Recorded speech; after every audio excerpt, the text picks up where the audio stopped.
मंगलाचरण करने के लिए हाथ जोड़ेंगे। मोक्षमार्गस्य नेतारं भेत्तारं कर्मभूभृतां ज्ञातारं विश्वतत्त्वानां वन्दे तद्गुणलब्धये। देवादिदेव 1008 श्री आदिनाथ भगवान की जय। आचार्य भगवान श्री उमा स्वामी महाराज की जय। 3,9 करोड़ महामुनिराजों की जय। शरीरों का वर्णन अपन देख रहे थे कि संसारी जीवों को कितने प्रकार का शरीर प्राप्त होता है। मुक्त जीवों को तो शरीर प्राप्त ही नहीं होता है, वो तो अशरीरी होते हैं। 5 प्रकार का शरीर हमने देखा था, जिसमें से मुक्त जीवों के एक भी शरीर नहीं होता है। कौन से 5 प्रकार का शरीर है? औदारिक शरीर, वैक्रियक शरीर, आहारक शरीर, तेजस शरीर और कारमान शरीर। ठीक है, ये 5 प्रकार का शरीर है। जो बाधा को प्राप्त हो वो औदारिक शरीर, जिसके परमाणु सूक्ष्म हो वो वैक्रियक शरीर। फिर आहारक शरीर, आहारक रिद्धिधारी मुनि महाराजों को जो तत्व संबंधी जिज्ञासा या फिर तीर्थ वंदना के भाव से जो उनके मस्तक से शरीर निकले अंतर्मुहूर्त के लिए, वो आहारक शरीर। फिर तेजस शरीर 2 प्रकार का, एक तेजस शरीर जो सब में पाया जाए, जो शरीर को तेज या कांति प्रदान करे, जो शरीर में अग्नि तत्व प्रदान करे, वो तेजस शरीर। और फिर कार्मण शरीर, अच्छा दूसरे प्रकार का तेजस शरीर क्या? जो तेजस रिद्धिधारी मुनि महाराजों के हो, वो तेजस शरीर। वो 2 प्रकार का, एक शुभ तेजस, एक अशुभ तेजस। शुभ तेजस बाएं कंधे से एक हाथ का सफेद रंग का पुरुष आकार का पुतला, और अशुभ तेजस बाएं कंधे से निकलने वाला एक हाथ का बिल्ली के आकार का सिंदूरी रंग का पुतला। ठीक है, एक सुभिक्ष कर देगा और एक भस्म कर देगा। फिर कार्मण शरीर, कार्मण शरीर क्या होता है? तो इस भव में हमने जो कर्म इकट्ठे कर रहे हैं, करे हैं, और पिछले भवों के जितने कर्म हमारे आत्मा के साथ बंधे हुए हैं, बंध को प्राप्त हैं, वो सारे शरीर जो हैं, वो सारे कर्म परमाणु, उनका समूह जो है वो कार्मण शरीर कहलाता है। कार्मण शरीर सभी जीवों के पाया जाता है। ऐसा हमारे कर्मों के समूह का जो ग्रुप है उसको कार्मण शरीर कहेंगे।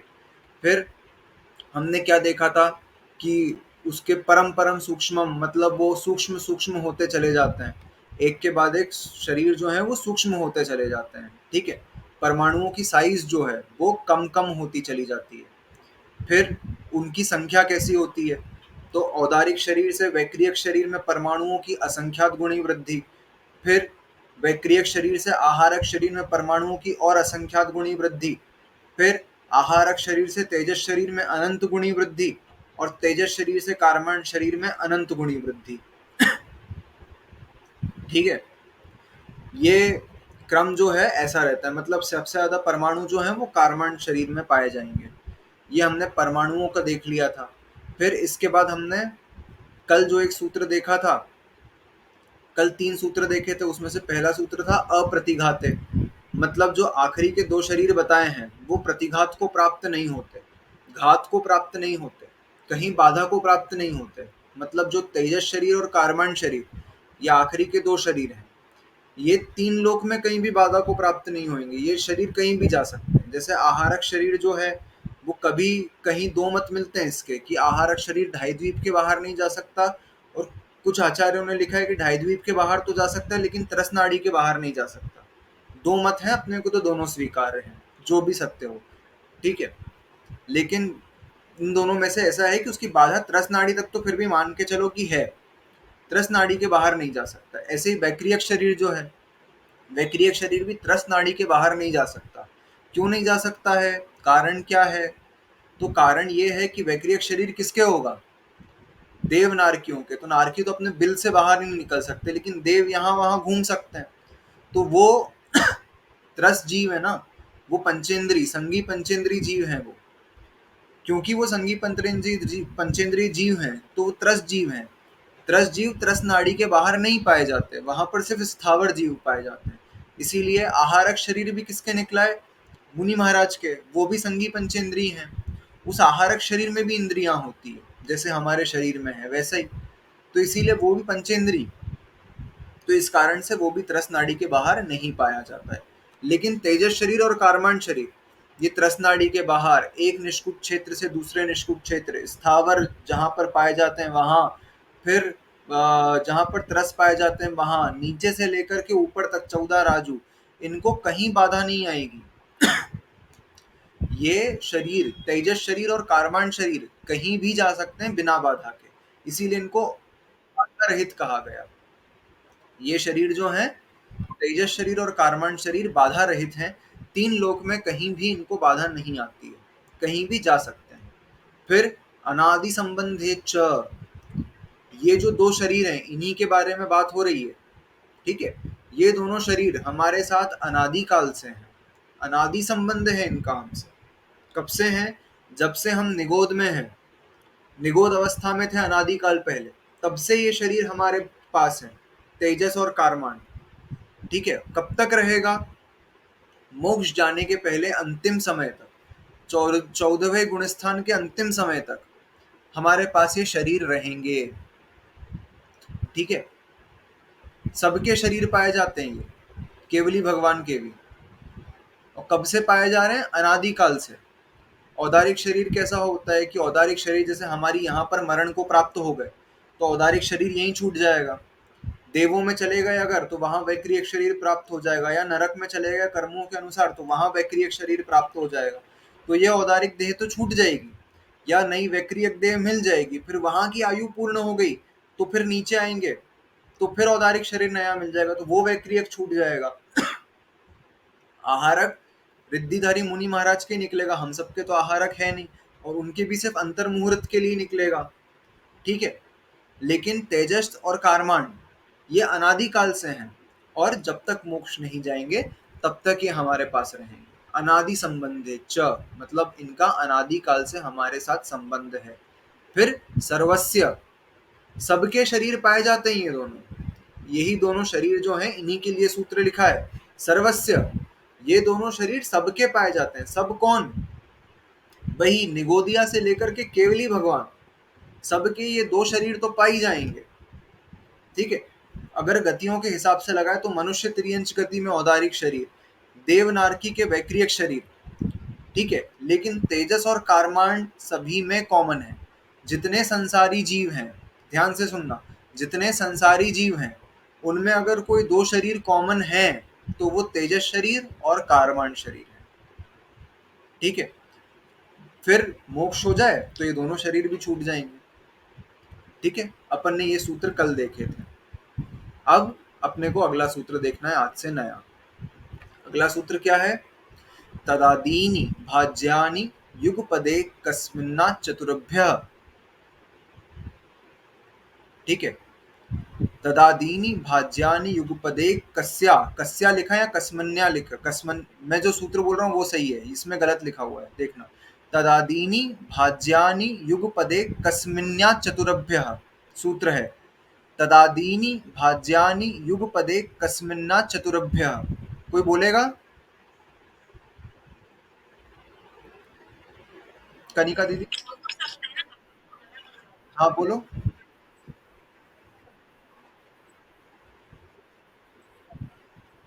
ठीक है, आपने यही वाला पढ़ा, कोई बात नहीं। हाँ, इसमें सूत्र में क्या लिखा है? अपन ने एक सूत्र जब ऊपर वाला अध्याय पढ़ रहे थे, एक साथ में आत्मा में कितने ज्ञान होते हैं, तब एक सूत्र आया था एकादीनी भाज्यानि युगपदे कस्मिन्ना चतुर्भ्यः।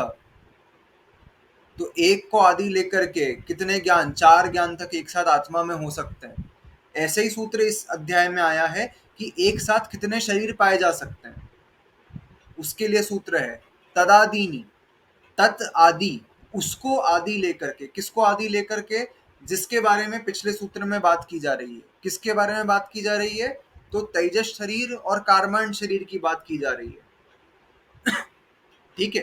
तो उन दोनों शरीरों को आदि लेकर के चार शरीर तक युगपद पाए जा सकते हैं। युगपद मतलब एक साथ एक आत्मा में पाए जा सकते हैं।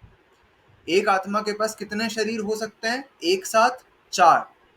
युगपद मतलब एक साथ, ठीक है।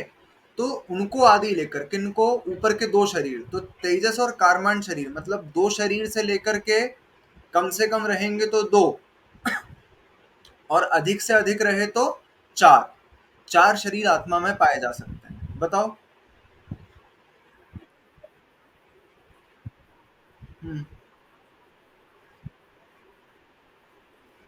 हाँ।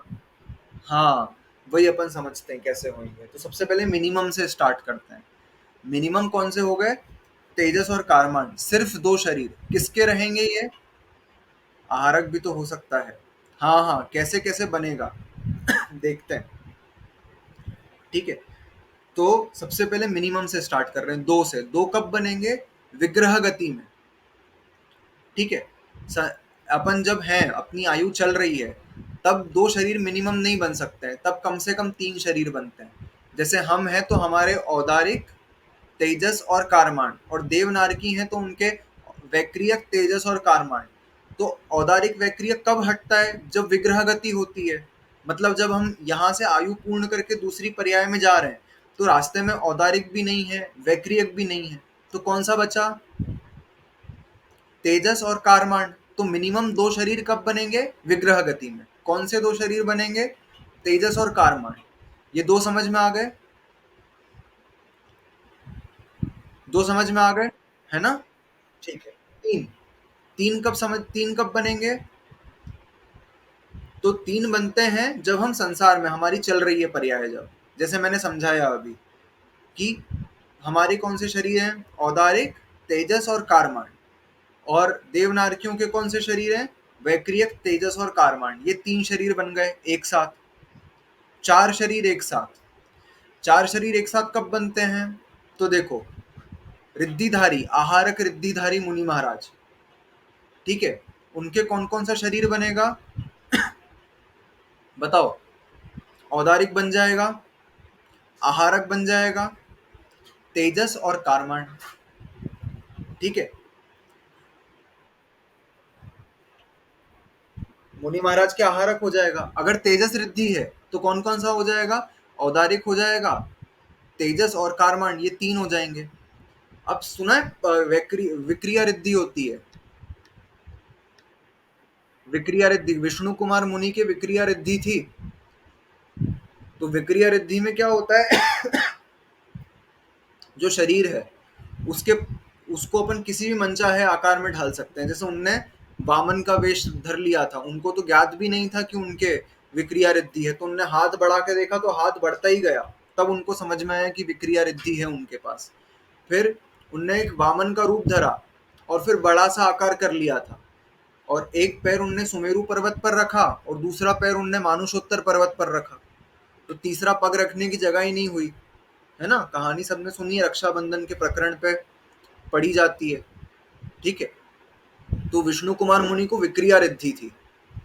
ठीक है, तो एक साथ में अगर 4 शरीर विक्रिया रिद्धिधारी मुनि महाराज के कौन कौन से बन जाएंगे? औदारिक भी बन जाएगा, वैक्रियक भी बन जाएगा, ठीक है, तेजस और कारमान तो है ही। तो 4 शरीर इस प्रकार से भी बन सकते हैं। समझ में आए कौन कौन से? औदारिक, वैक्रियक, तेजस और कारमान। बोलो। हाँ, अभी अपन आगे एक और सूत्र देखेंगे, उसमें पता चल जाएगा कि वैक्रियक मनुष्यों के भी हो सकता है, कैसे हो सकता है। अगला सूत्र आने ही वाला है बस, ठीक है। अब सोचो, कोई, हाँ दीदी।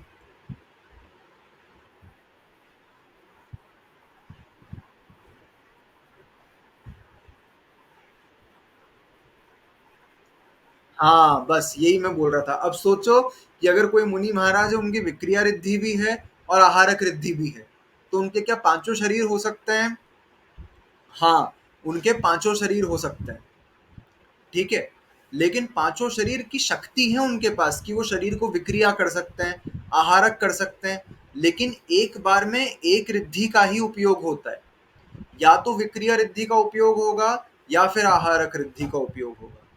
ठीक है, तो अगर यूज होने वाली शरीर की बात की जाए तो एक बार में 4 बन सकते हैं, लेकिन अगर शक्ति रूप से देखा जाए तो पांचों शरीर एक साथ में हो सकते हैं। समझ में आ गई ये बात सभी को? ठीक है, एक साथ में देखा जाए तो पांचों शरीर भी बन सकते हैं, लेकिन शक्ति रूप से। व्यक्ति रूप से एक साथ में 4 ही बन पाएंगे मैक्सिमम। ठीक है, तो अपन ने देख लिया कि कम से कम 2 क्या बोलते हैं, विग्रह गति में तेजस और कारमान बनेगा। हम सबके औदारिक तेजस और कारमान, देवनारकियों के वैक्रियक तेजस और कारमान। ये तीन शरीर बन गए। चार शरीर कैसे?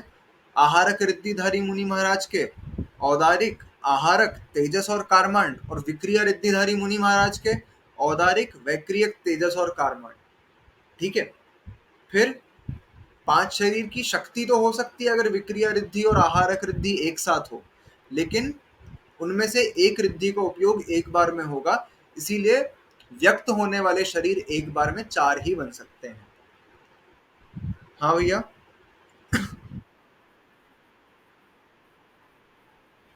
हाँ हाँ हाँ हाँ हाँ, वो देखो, तेजस शरीर दो प्रकार का ऐसे देखना है। तेजस शरीर के कैसा है कि एक तेजस शरीर जो सभी गतियों के जीवों में पाया जाएगा, वो उसका काम है शरीर को तेज प्रदान करना, कांति प्रदान करना। जो मुख पे तेज आता है, ग्लो आता है, ठीक है, वो सबके रहेगा। लेकिन ये जो शुभ और अशुभ वाला है ना, ये सिर्फ तेजस रिद्धिधारी मुनि महाराज को हो सकता है, हमको नहीं हो सकता। हमको साधारण तेजस शरीर रहेगा। वो रिद्धि वाला शरीर सिर्फ तेजस रिद्धि वाले मुनि महाराजों को मिलेगा। ठीक है, इसलिए हमारा पुतला नहीं निकल सकता। जैसे आचार्य आचार्य श्री रिद्धिधारी मुनि महाराज नहीं थे, पंचम काल में रिद्धिधारी मुनि महाराज नहीं होते। ठीक है। तो हाँ, आचार्य का तेज अपन इस हिसाब से बोल सकते हैं, मैंने वो एग्जांपल दिया था। हाँ, तेजस शरीर का एग्जांपल मैंने उनके लिए लिया था कि उनके मुख पर तेज बहुत अच्छा आता है। ठीक है, कहते थे कि एकदम सोने जैसा दमकता है उनका शरीर।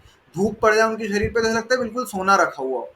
ठीक है, तो इसीलिए उनकी तेजस शरीर के परमाणु जो थे वो बहुत अच्छे, ब्राइट वाले परमाणु, जो बहुत अच्छा कांति प्रदान करते हैं। ठीक है, वैसा। और रिद्धि वाले तो पंचम काल में अपने को दिखेंगे नहीं कोई मुनि महाराज। ठीक है। फिर अगला सूत्र देखेंगे अपन। निरूप भोगम मंत्यम, निरूप भोगम मंत्यम, निरूप भोगम मंत्यम। हितेन सूत्र बोलोगे? मतलब निरूप भोगम अंत्यम, अंत वाला जो शरीर है वो उपभोग रहित है। उपभोग रहित मतलब उससे कुछ ग्रहण नहीं कर सकते आप। ठीक है। अंतिम शरीर कौन सा है? तो अंतिम शरीर है कारमान शरीर। कारमान शरीर से कुछ उपभोग नहीं कर सकते। जैसे औदारिक शरीर है या वैक्रियक शरीर है। औदारिक और वैक्रियक शरीर में क्या है? इंद्रियां होती हैं, स्पर्शन, रसना, घ्राण, चक्षु, कर्ण। ऐसे ही आहारक पुतला जब निकलता है मुनि महाराज के, उसमें भी इंद्रियां होती है। दो आंख होती है, नाक होती है, मुख होता है, कान होता है। ठीक है, उसमें भी इंद्रियां पाई जाती हैं। तो ये जो शरीर हो गए तीनों, इसमें इंद्रियां हैं, तो इंद्रियों की विषय सामग्री का भोग हो सकता है। ठीक है। लेकिन कारवान शरीर में इंद्रियां नहीं होती, इसीलिए वो उपभोग रहित होता है। तो आप पूछ सकते हैं कि तेजस शरीर में भी तो इंद्रियां नहीं होती हैं, तो उसके लिए क्यों नहीं लिखा? तो अपन ने जब काय योग पढ़े थे, तो अपन ने काय योग क्या देखे थे? औदारिक शरीर से काय योग बनता है, वैक्रियक शरीर से काय योग बनता है, आहारक शरीर से काय योग बनता है, और कार्माण शरीर से काय योग बनता है। योग मतलब क्या? जिसके कारण कर्मों का आश्रव होता है उसको योग कहते हैं। ठीक है। तेजस शरीर से योग नहीं बन रहा है, उसके कारण हमारे कर्मों का कोई आश्रव ही नहीं हो रहा है। तो जिससे कोई दिक्कत नहीं है, इसलिए उसको विशेष रूप से बताने की आवश्यकता नहीं है। ठीक है। जो हमारे कर्मों के आश्रव में कारण ही नहीं बन पा रहा है, उसकी विशेष व्याख्या क्यों करना?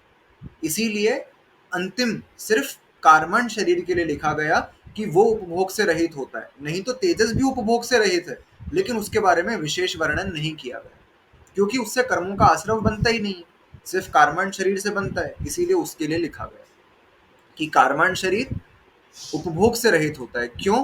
क्योंकि उसमें इंद्रियां नहीं है। बाकी सभी शरीरों में, औदारिक, वैक्रियक और आहारक शरीर में इंद्रियां होती है, इसीलिए इंद्रिय विषय भोग का, विषयों का उपभोग कर सकते हैं हम उससे, लेकिन कार्मण शरीर से नहीं कर सकते। अगला सूत्र क्या है?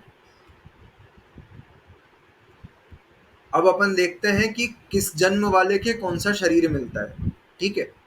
हमने तीन प्रकार के जन्म देखे, उसमें से कौन से जन्म वाले के कौन सा शरीर है।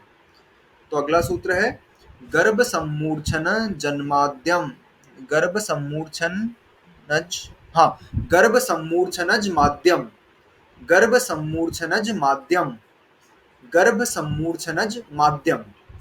अ, सोनाली का सूत्र बोलो।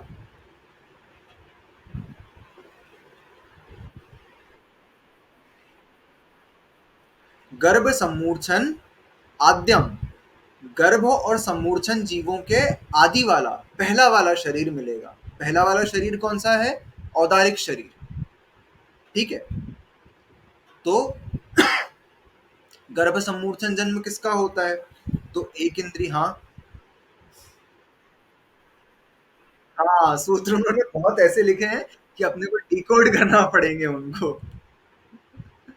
ठीक है, सूत्र की बात यही है कि वो छोटे से छोटा बनाना चाहते थे। जब मैंने तत्वार्थ सूत्र शुरू करा था तो मैंने एक चीज बोली थी कि जब सूत्र में से एक मात्रा कम होती थी ना, तो आचार्यों को इतनी खुशी होती है जितनी एक गृहस्थ को संतान प्राप्ति में होती है, इतनी खुशी होती है उनको। ठीक है, तो उनका मतलब मोटो ये होता था कि कम से कम शब्दों में हम अधिक से अधिक बात कह जाए। ठीक है, हाइकू, हाँ हाइकू, हाइकू जापानी सूत्र है जो आजकल बड़े बहुत अच्छे लिखे हैं आचार्य श्री ने, हाइकू। ठीक है, तो अपन देख रहे थे गर्भ सम्मूर्छन जीवों का आदि वाला शरीर मिलेगा। आदि कौन सा है? औदारिक शरीर। ठीक है, तो गर्भ जन्म किनके होता है? जो तीन प्रकार के देखे हमने गर्भ जन्म, जिनका या तो जरायुज जन्म हो, या अंडज जन्म हो, या पोत जन्म हो। ठीक है, जरा से युक्त हो, अंडे से उत्पन्न हो, पोत जन्म हो, ये गर्भ गर्भ वाले। सम्मूर्छन जीव कौन से होंगे? तो एक इंद्री, दो इंद्री, तीन इंद्री, चार इंद्री। ठीक है, इसके बाद कुछ पंचेंद्री जीव, जैसे हमने देख लिया था वो महामत्स्य या फिर मेंढक, ये पंचेंद्री जीव जो सम्मूर्छन उत्पन्न होते हैं। इसके अलावा सम्मूर्छन मनुष्य हमने देख लिए थे। ठीक है, इनके कौन सा शरीर होता है? तो इनके औदारिक शरीर, आदि वाला जो शरीर है, पहला जो शरीर है, वो औदारिक शरीर मिलेगा। समझ में आ गया? गर्भ जन्म और सम्मूर्छन जन्म वालों के औदारिक शरीर की प्राप्ति होती है। अगला सूत्र औपपादिकम वैक्रियकम, औपपादिकम वैक्रियकम, औपपादिकम वैक्रियकम। श्रेयस भैया सूत्र बोलोगे?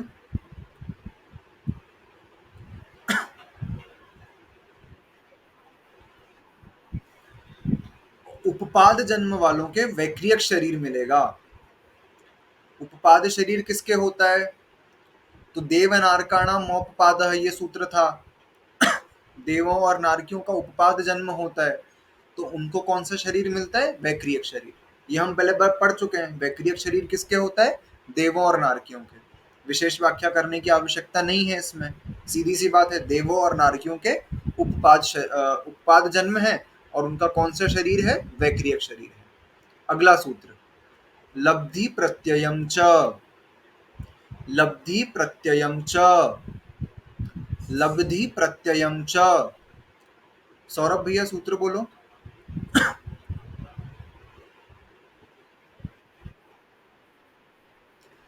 मतलब ये लब्धि प्रत्यय से भी प्राप्त होता है। क्या लब्धि प्रत्यय से भी प्राप्त होता है? तो वैक्रियक शरीर, ऊपर सूत्र में किसकी बात की रही है? वैक्रियक शरीर की। तो वह लब्धि प्रत्यय से, मतलब शक्ति रूप से भी प्राप्त होता है। किसको प्राप्त होता है? वैक्रियक रिद्धिधारी मुनि महाराज को।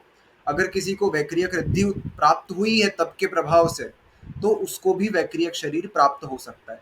उसका शरीर औदारिक रहेगा, लेकिन औदारिक शरीर के परमाणु वैक्रियक जैसे काम करेंगे, है ना? हितेन, तो क्या पढ़ा था अपन ने कि देवों और नारकियों को तो वैक्रियक शरीर होता है, लेकिन लब्धि प्रत्यय से, शक्ति रूप से आर पार हो जाते हैं। विक्रिया रिद्धि है तो हो जाएंगे मुनि महाराज सिर्फ। ठीक है, तो वैक्रियक शरीर जैसा काम करता है, सेम वैसा का वैसा उनका औदारिक शरीर काम करने लगेगा।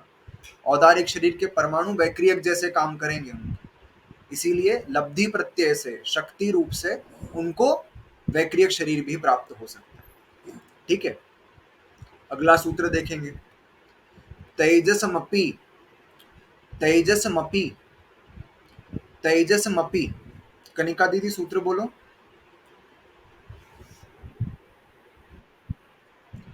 तेजस शरीर भी, तेजस शरीर भी क्या?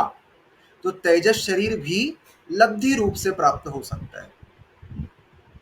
ठीक है, अपन ने देखा एक तेजस शरीर जो सबके होगा, निगोदिया जीव से लेकर के चारों गतियों के जीवों में, एक तेजस शरीर जो सिर्फ तेजस रिद्धिधारी मुनि महाराज के हो सकता है, जिसको शुभ तेजस और अशुभ तेजस, जिसकी अपन व्याख्या बहुत अच्छे से पढ़ चुके हैं। ठीक है, एक हाथ का सफेद रंग का पुरुष आकार का पुतला दाहिने कंधे से निकलता है तो शुभ तेजस, और एक हाथ का बिल्ली के आकार का सिंदूरी रंग का पुतला बाएं कंधे से निकले तो वो अशुभ तेजस। ठीक है, ये तेजस शरीर जो है, जो सिर्फ मुनि महाराजों को प्राप्त होगा, रिद्धिधारी तेजस रिद्धिधारी। ठीक है, वो लब्धि प्रत्यय से शक्ति रूप से प्राप्त हो सकता है, वो उनको प्राप्त मिलेगा। ठीक है, रिद्धि में, सामान्य रूप से नहीं मिलेगा। अगला सूत्र, शुभम विशुद्ध, शुभम विशुद्ध मव्याघाति चाहारकम प्रमत्त संयतस्यैव। शुभम विशुद्ध मव्याघाति चाहारकम प्रमत्त संयतस्यैव। शुभम विशुद्ध मव्याघाति चाहारकम प्रमत्त संयतस्यैव। हितेन सूत्र बोलोगे?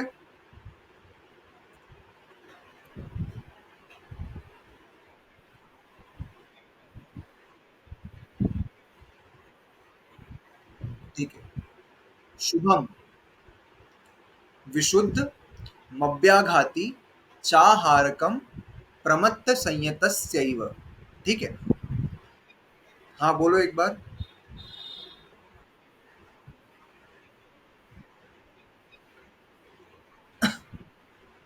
ठीक है, आहारक शरीर का विशेष वर्णन है इस सूत्र में। आहारक शरीर कैसा है? तो शुभम है, शुभ शरीर है, अच्छा शरीर है। ठीक है, विशुद्ध शरीर है, मतलब विशुद्ध परिणामों से प्राप्त होने वाला शरीर है। फिर व्याघात रहित है। व्याघात रहित मतलब क्या?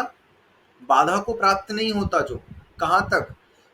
दो मत के हिसाब से, एक मत के हिसाब से तो ढाई द्वीप के अंदर अंदर आघात को प्राप्त नहीं होगा, और दूसरे मत के हिसाब से त्रस नाड़ी के अंदर अंदर कहीं भी आघात को प्राप्त नहीं होगा। ठीक है, दो मत देख लिया हमने आहारक शरीर के संबंध में, कि त्रस नाड़ी के अंदर अंदर कोई आहारक शरीर से वंदना करना चाहे या तत्व संबंधी जिज्ञासा करना चाहे तो आहारक शरीर ढाई द्वीप के अंदर अंदर वंदना कर सकता है।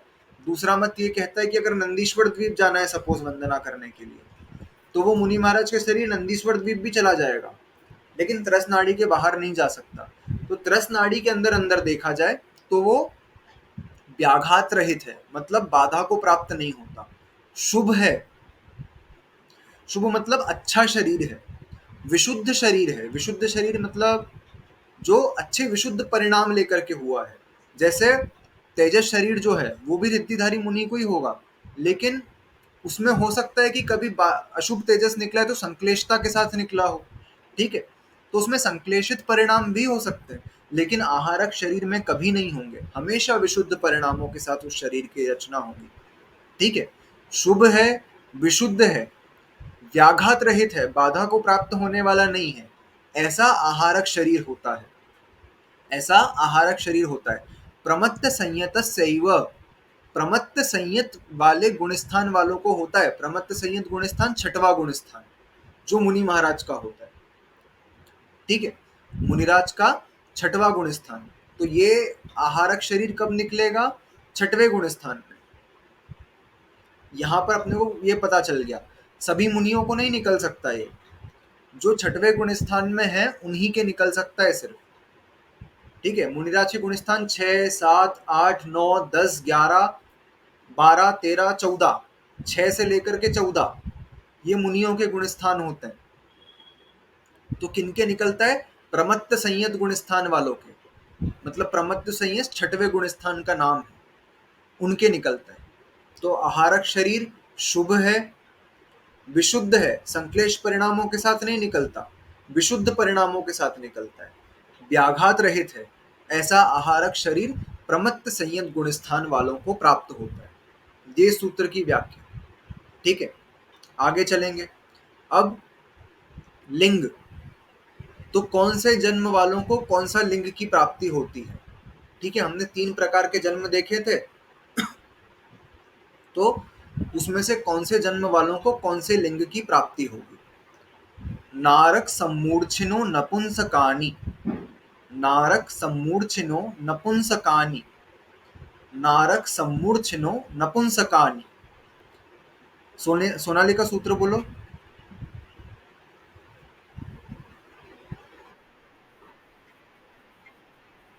ठीक है, नारकी जीव और सम्मूर्छन जीव, इनके कौन सा लिंग मिलेगा, नपुंसक लिंग मिलेगा। ठीक है, नपुंसक लिंग क्या होगा। लिंग और वेद में अंतर समझना है अपने को पहले, ये अपन 2-3 बार देख चुके हैं। लिंग मतलब नाम कर्म की रचना से जो शरीर की रचना हुई है, उस शरीर में पुरुष के बाह्य चिन्ह होना, ये पुरुष लिंग। स्त्री के बाह्य चिन्ह होना, ये स्त्रीलिंग। और दोनों के चिन्ह होना नपुंसक लिंग। और वेद जो है वो मोहनीय कर्म का है, मोहनीय कर्म की पार्ट है वो। तो पुरुष वेद में स्त्री के प्रति रमण करने के भाव तो पुरुष वेद, और स्त्री के पुरुष के प्रति रमण करने के भाव तो स्त्री वेद, स्त्री के प्रति रमण करने के भाव तो पुरुष वेद, और दोनों में रमण करने के भाव तो नपुंसक वेद। दोनों में अंतर है, यहाँ लिंग की बात हो रही है, वेद की बात नहीं हो रही है, मतलब शरीर की रचना की। तो नारकी जीव और सम्मूर्छन जीवों के नपुंसक लिंग मिला है, उनके शरीर नपुंसक लिंग वाला है, मतलब ना पुरुष का शरीर है ना स्त्री का शरीर है। ठीक है, तो इसलिए जो कहा जाता है कि 1 इंद्री, 2 इंद्री, 3 इंद्री, 4 इंद्री जीव, ठीक है, ये नपुंसक लिंग वाले हैं। इनका वेद भी नपुंसक है, ये भी ध्यान रखना। इनका लिंग तो नपुंसक है, इनका वेद भी नपुंसक है। ठीक है, समझ में आया ये चीज। तो मतलब अपन बोलते हैं कि ये मेल फ्लावर और ये फीमेल फ्लावर, ऐसा नहीं होता। ये मेल मच्छर और ये फीमेल मच्छर, ऐसा नहीं होता। ये नपुंसक लिंग वाले हैं, इनका ना पुरुष का शरीर है ना स्त्री का शरीर। इसके अलावा नारकी जीव, इनका भी, और सम्मूर्छन जो पंचेंद्रीय जीव होंगे, जैसे मेंढक आदि हो गए, या फिर वो महामत्स्य जिसका पंचेंद्रीय में एग्जाम्पल लिया था, वो भी नपुंसक वेदी ही होंगे, द्रव्य से भी भाव से भी। मतलब लिंग भी नपुंसक और भाव भी नपुंसक। फिर न देवाहा, न देवाहा। सौरभ भैया सूत्र बोलो। मतलब देव नहीं होते, तो क्या नहीं होते, तो ऊपर वाले सूत्र से ग्रहण करना है। देव नपुंसक वेदी नहीं होते, मतलब देव या तो पुरुष होंगे या स्त्री होंगे। देव हुआ तो पुरुष, मतलब उसका बाहर से द्रव्य भी पुरुष, लिंग भी पुरुष, और अंदर से भाव वेद भी पुरुष वेद का ही उदय आएगा। ठीक है, देवी हुई तो बाहर से भी स्त्री और भाव वेद से भी स्त्री। ठीक है, मतलब लिंग भी स्त्री और भाव वेद भी स्त्री। देवों में नपुंसक वेद या नपुंसक लिंग नहीं प्राप्त होता। ठीक है, उनके जो वेद है, 2 ही वेद मिलेंगे उनको, पुरुष और स्त्री। और देव है तो पुरुष शरीर और पुरुष वेद, और देवी है तो स्त्री शरीर और स्त्री वेद। ठीक है, मतलब देवों में नपुंसक लिंग या नपुंसक वेद नहीं पाया जाता। यही व्याख्या है इस सूत्र की। अगला सूत्र, शेषास्त्रिवेदाः, शेषास्त्रिवेदाः, शेषास्त्रिवेदाः। श्रेयस भैया सूत्र बोलोगे। शेष जो हैं वो तीनों वेद वाले पाए जाते हैं। शेष कौन बचे, गर्भ जन्म वाले। तो गर्भ जन्म वाले तीनों वेदों के पाए जा सकते हैं, मतलब उनका शरीर पुरुष लिंग वाला, स्त्री लिंग वाला या नपुंसक लिंग वाला, ये भी पाया जा सकता है। और भाव वेद भी, पुरुष वेद, स्त्री वेद, नपुंसक वेद पाया जा सकता है ना। अब जैसे पुरुष शरीर है, शरीर पुरुष है, लेकिन भाव वेद कोई सा भी हो सकता है। भाव वेद अंतरंग से पुरुष वेद का भी उदय आ सकता है, जिसमें स्त्री के प्रति रमण करने के भाव हो। फिर द्रव्य से पुरुष लेकिन भाव से स्त्री वेद, जिसमें पुरुष होकर के भी पुरुष से रमण करने के भाव हों। और द्रव्य से पुरुष और अंदर अंतरंग से नपुंसक वेद, जिसमें पुरुष होकर के स्त्री और पुरुष दोनों से रमण करने के भाव हों। ऐसा ही स्त्री में लगाना, द्रव्य से स्त्री, अंतरंग से स्त्री वेद का उदय आए तो पुरुष में रमण करने के भाव होंगे। द्रव्य से स्त्री, बाहर से पुरुष वेद का उदय आ जाए तो द्रव्य से स्त्री होने के बावजूद स्त्री में रमण करने के भाव होंगे, और नपुंसक वेद का उदय आ जाए तो दोनों में रमण करने के भाव होंगे। ऐसा ही नपुंसक वेद के साथ भी लगाना। तो बाकी जो बचे गर्भ जन्म वाले, मतलब इसको कहते हैं वेद वैषम्य, बाहर से और अंतरंग से, बाहर से और अंतरंग से लिंग और द्रव्य का मिसमैच हो जाना, इसको कहते हैं वेद वैषम्य। मतलब अंतरंग से तो कुछ वेद का उदय और बाहर से कुछ वेद पुल्लिंग का उदय आ जाए, ठीक है, इसको वेद वैषम्य कहते हैं। ये मनुष्यों और तिर्यंचों में पाया जाता है, देवों और नारकियों में नहीं पाया जाएगा। नारकी तो बाहर से भी नपुंसक और अंतरंग से भी नपुंसक, और देव बाहर से पुरुष तो अंतरंग से भी पुरुष, और बाहर से स्त्री तो अंतरंग से भी स्त्री वेद का ही उदय रहेगा। वेद वैषम्य मनुष्यों और तिर्यंचों में पाया जाता है, ठीक है, ये अपने अपने कर्मों अनुसार। ये हो गया।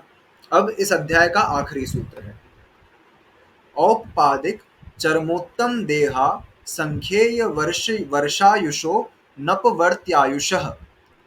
औपपादिक चरमोत्तम देहा संख्येय वर्षायुषो नपवर्त्यायुषः। औपपादिक चरमोत्तम देहा संख्येय वर्षायुषो नपवर्त्यायुषः। कनिका दीदी सूत्र बोलोगे? श्रेयस भैया बोलो, श्रेयस भैया संस्कृत बहुत अच्छी बोलते होंगे, ऐसा मुझे लगता है कि ठीक है। हाँ हाँ हाँ,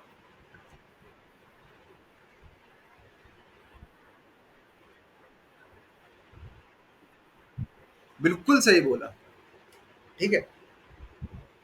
यहाँ पर हाँ बोल दो भैया। हाँ हाँ बोल दो बोल दो।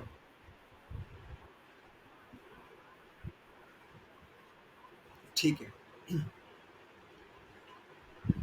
औपपादिक शरीर वाले, चरमोत्तम देह वाले,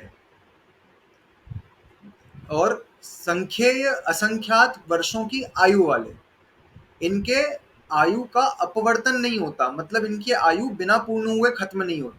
कौन कौन से? औपपादिक। औपपादिक कौन होते हैं? सूत्र समझ रहे हैं अपन? औपपादिक जन्म किनके होता है? देवों और नारकियों के औपपादिक होते हैं ये।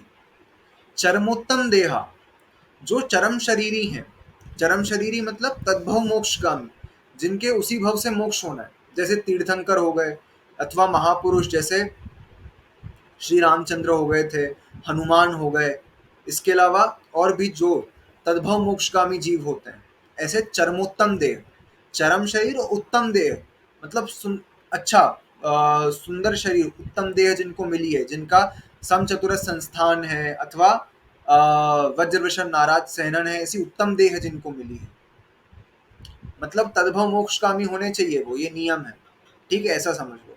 ऐसे तद्भव मोक्षगामी जीव।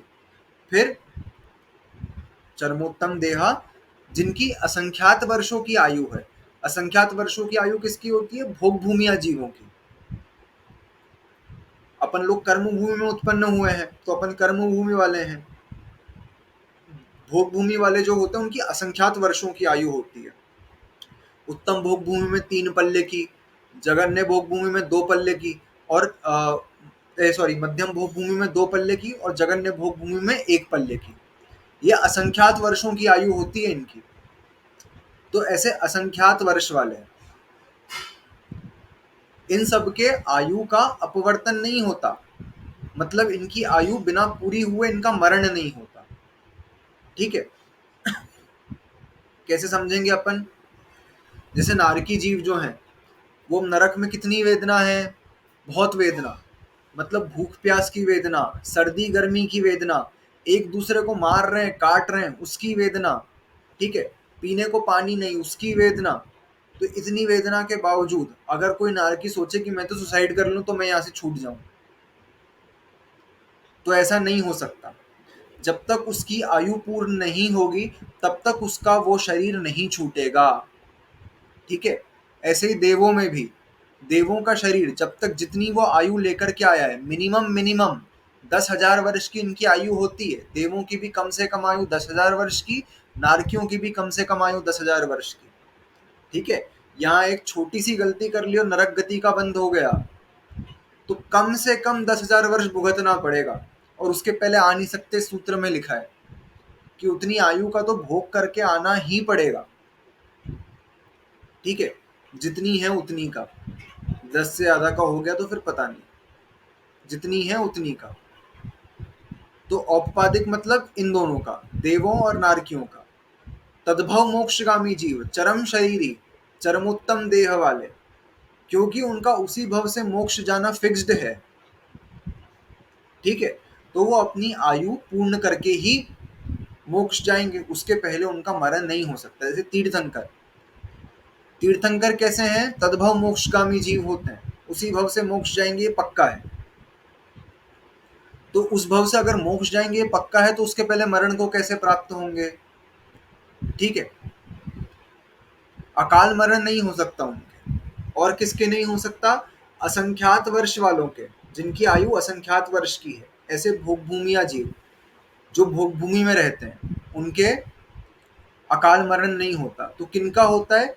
बचे हुए जो हैं उनका अकाल मरण होता है। जैसे हम सामान्य मनुष्य हो गए, सामान्य त्रियंश हो गए, हम सबका अकाल मरण हो सकता है। इस सूत्र से हम ये भी समझ सकते हैं कि हमारा अकाल मरण हो सकता है। जैसे हम जन्म लिया, तो जन्म में सपोज 80 वर्ष की आयु बांध करके आए, यहाँ पर आकर किसी का एक्सीडेंट हो गया, किसी ने सुसाइड कर लिया।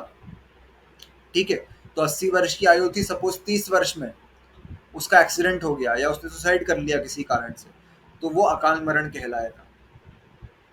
ठीक है, तो मतलब हम सबका या त्रियंचों का अकाल मरण हो सकता है।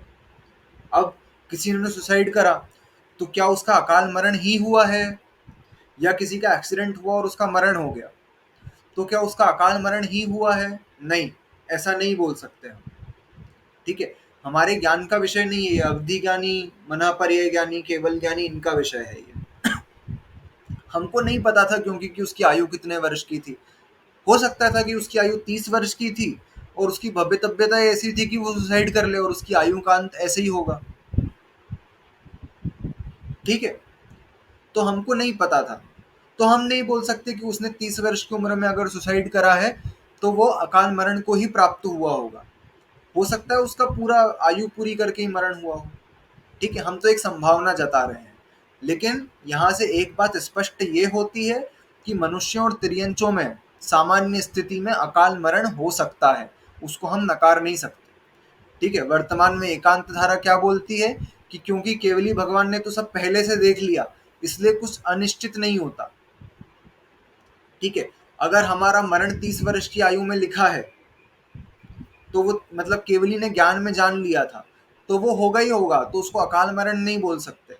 लेकिन इस सूत्र से स्पष्ट हो रहा है कि इतने ही जीवों का अकाल मरण नहीं होता है जिनका उपपात जन्म हो, जिनका जो तद्भव मोक्षगामी हो, या जिनकी असंख्यात वर्षों की आयु हो।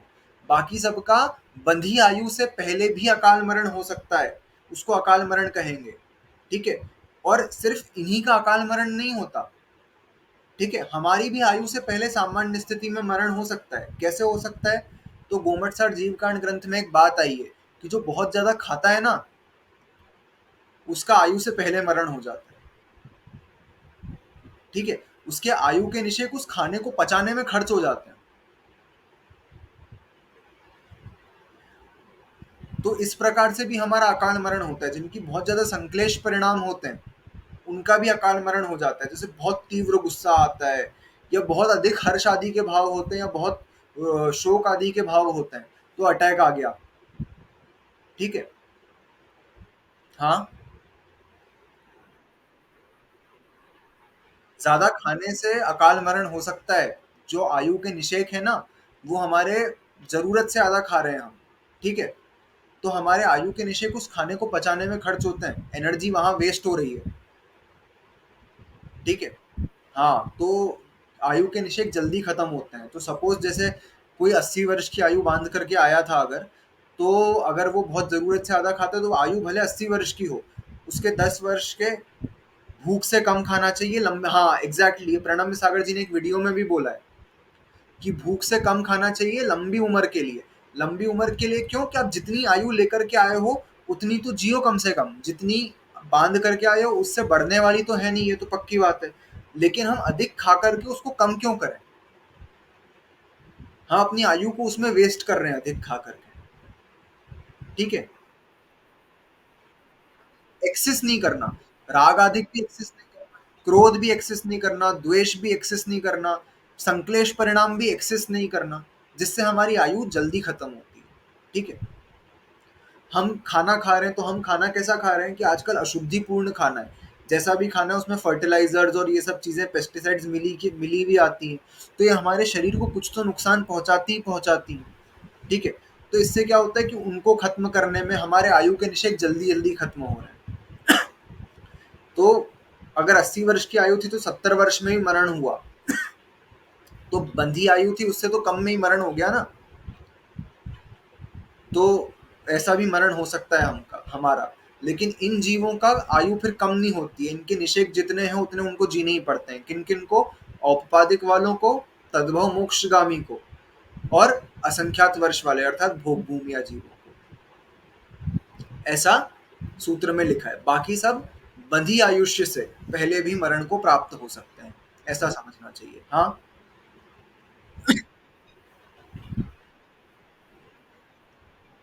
ये कुत्ते बहुत ज्यादा भौंक रहे हैं, पीछे आवाज नहीं आ पा रही है क्या?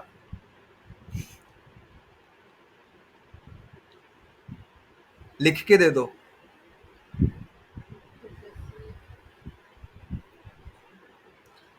भोग भूमि वालों की मिनिमम एज कितनी है? एक पल्य की, एक पल्य की आयु होती है उनकी। एक पल्य मतलब असंख्यात वर्ष होते हैं। असंख्यात मतलब हम काउंट नहीं कर सकते, इतनी आयु होती है उनकी मिनिमम। फिर ये जगन्य भोग भूमि वालों की, फिर मध्यम भोग भूमि वालों की 2 पल्ले की आयु, और उत्कृष्ट भोग भूमि वालों की 3 पल्ले की आयु होती है। क्या बोल रहे थे आप?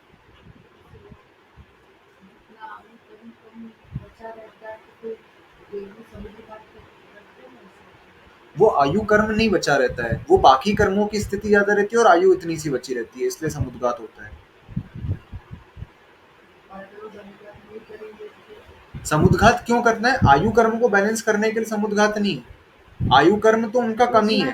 हाँ, और बाकी जो 3 कर्म बचे, नाम, गोत्र और वेदनी, उसकी स्थिति को कम करने के लिए समुद्घात करेंगे। हाँ, पुण्य भोग भूमियाँ कहाँ होती हैं? तो अपन कल से जो अब तीसरा अध्याय चालू करेंगे, इसमें 3 लोक का वर्णन आएगा।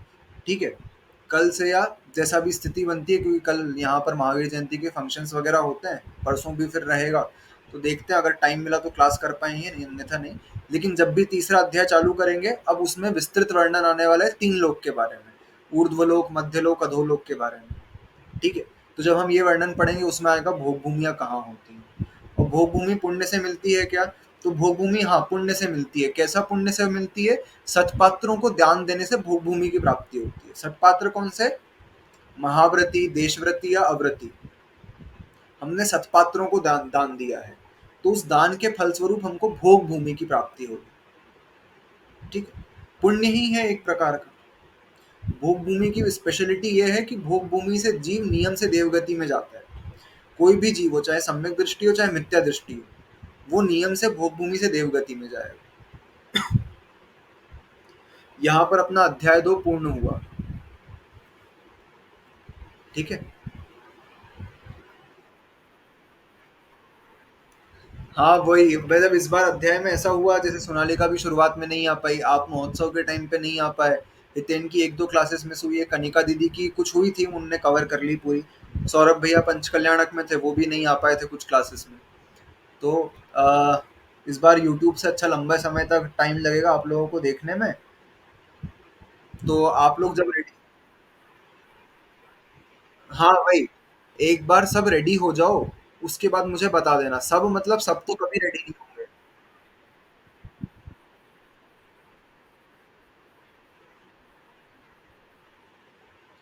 तो 2 हफ्तों का टाइम ले लेते हैं, मतलब बीच वीकडे में एग्जाम लेना तो अच्छा नहीं रहेगा। तो ये एक संडे अपन ये ले लेते हैं, एक हफ्ते में जिसको वो देखना है वो देख लो। 2 हफ्ते लग जाएंगे, कभी टाइम नहीं मिले तो ज्यादा छूटे हैं तो 2 हफ्ते ले लेते हैं। तो आज अपनी तारीख है 19, ये वाला संडे 21 को आ रहा है। 21 के बाद संडे 28 को आएगा, और अगला संडे 5 तारीख को आएगा। तो 5 मई, 5 मई एग्जाम ले लेते हैं। हाँ नहीं तो फिर अपन दूसरों के हिसाब से छोड़ेंगे तो सब अपने अपने आराम आराम से करेंगे। तो एक डेट अपन फिक्स कर लेते हैं, उस हिसाब से सब देख लो, है ना? 5 मई को अपन देखेंगे। 14 डेज आर इनफ सबको देखने के लिए, इतने वीडियोस भी नहीं है। ठीक है। तो आज अपन ने जो पढ़ा वो सबको समझ में आया। आज अपन ने 10 सूत्र ले लिए, लेकिन सूत्रों की व्याख्या इतनी ज्यादा नहीं थी क्योंकि हमने पहले से पढ़ रखे थे, इसलिए ज्यादा व्याख्या नहीं करनी पड़ी उनके ऊपर, इसलिए खत्म हो गए। समझ में आया है सबको? तो अपन जिनवाणी स्तुति करते हैं। ठीक है। हाँ बोलो।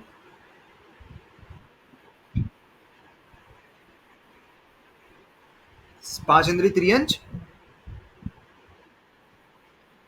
हाँ हो सकता है, हो सकता है। शेषास्त्री वेदा लिखा आया था ना, मतलब ये तीनों वेद वाले हो सकते हैं या तीनों लिंग वाले भी हो सकते हैं। ठीक।